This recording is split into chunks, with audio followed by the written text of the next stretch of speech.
The alarm rang at 4:30 a.m., slicing through the silence of a narrow room tucked behind a noisy street. Ion opened his eyes but did not move.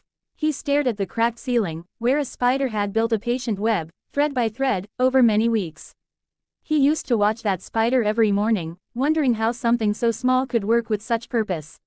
Ion's life, by contrast, felt scattered. At 24, he had failed more times than he could count. Failed exams, failed interviews, failed promises, to his parents, to himself. He worked at a small photocopy shop during the day and returned home each night exhausted, his dreams untouched. Everyone around him had advice. Try this business, apply there, pray more, relax more, but no one spoke about focus. His mind was like a busy market, noise everywhere, no direction. While studying, he worried about money.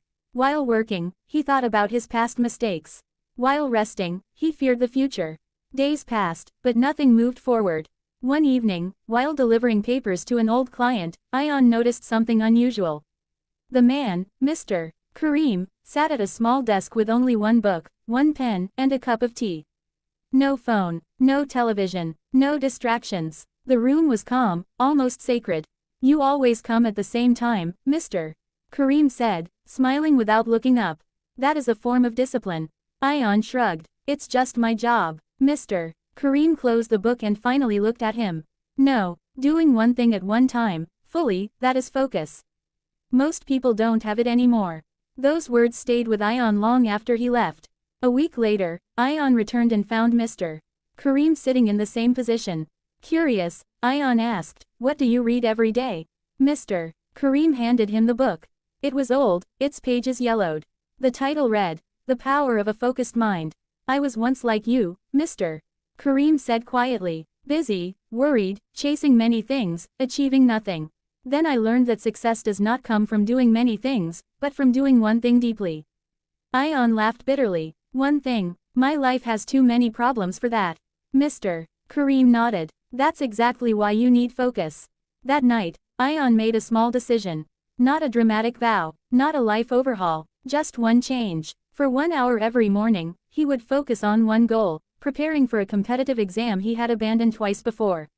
No phone, no music, no excuses. The first week was torture. His mind rebelled. Thoughts attacked him like flies. This is useless. You're too late. Others are smarter. He failed to concentrate for more than 10 minutes at a time. But he remembered the spider on his ceiling. One thread at a time. So he continued. Week by week, something strange happened. The noise in his head softened. He began understanding topics instead of memorizing them. His confidence, fragile but real, started growing. The one focused hour began stretching into 2. At the shop, customers noticed the change. Ion spoke less but listened more. He made fewer mistakes. His movements were calm, deliberate. 3 months later, he took the exam. He did not tell anyone.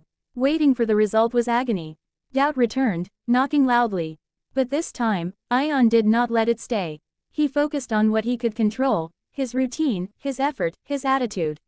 When the results were announced, his hands trembled as he searched his roll number. There it was. He had passed. Not just passed, he ranked high enough to earn a scholarship. Ion sat down on the floor, tears blurring the screen. Not because of the money or the opportunity, but because, for the first time in his life, he knew why he had succeeded. It wasn't luck. It wasn't intelligence. It wasn't even hard work alone. It was focus. Months later, before leaving for the city to begin his studies, Ion visited Mr. Karim to thank him. The old man listened quietly, then smiled. "Remember," he said, "a focused mind is not loud. It is calm. It does not rush. It chooses." Ion nodded. "I used to think I was weak." "No, Mr. Karim replied. "Your power was hidden, buried under distraction." Years passed. Ion's life changed, not overnight, but steadily. Every success he achieved was built the same way, one clear goal, one disciplined mind, one focused step at a time. Challenges still came, but they no longer controlled him. Sometimes, early in the morning, he would wake before the world and sit quietly with his thoughts. And he would remember the spider on the ceiling, the old book, and the simple truth that transformed his life. A focused mind can turn ordinary effort into extraordinary results. Because when the mind learns where to stand, the whole world begins to move.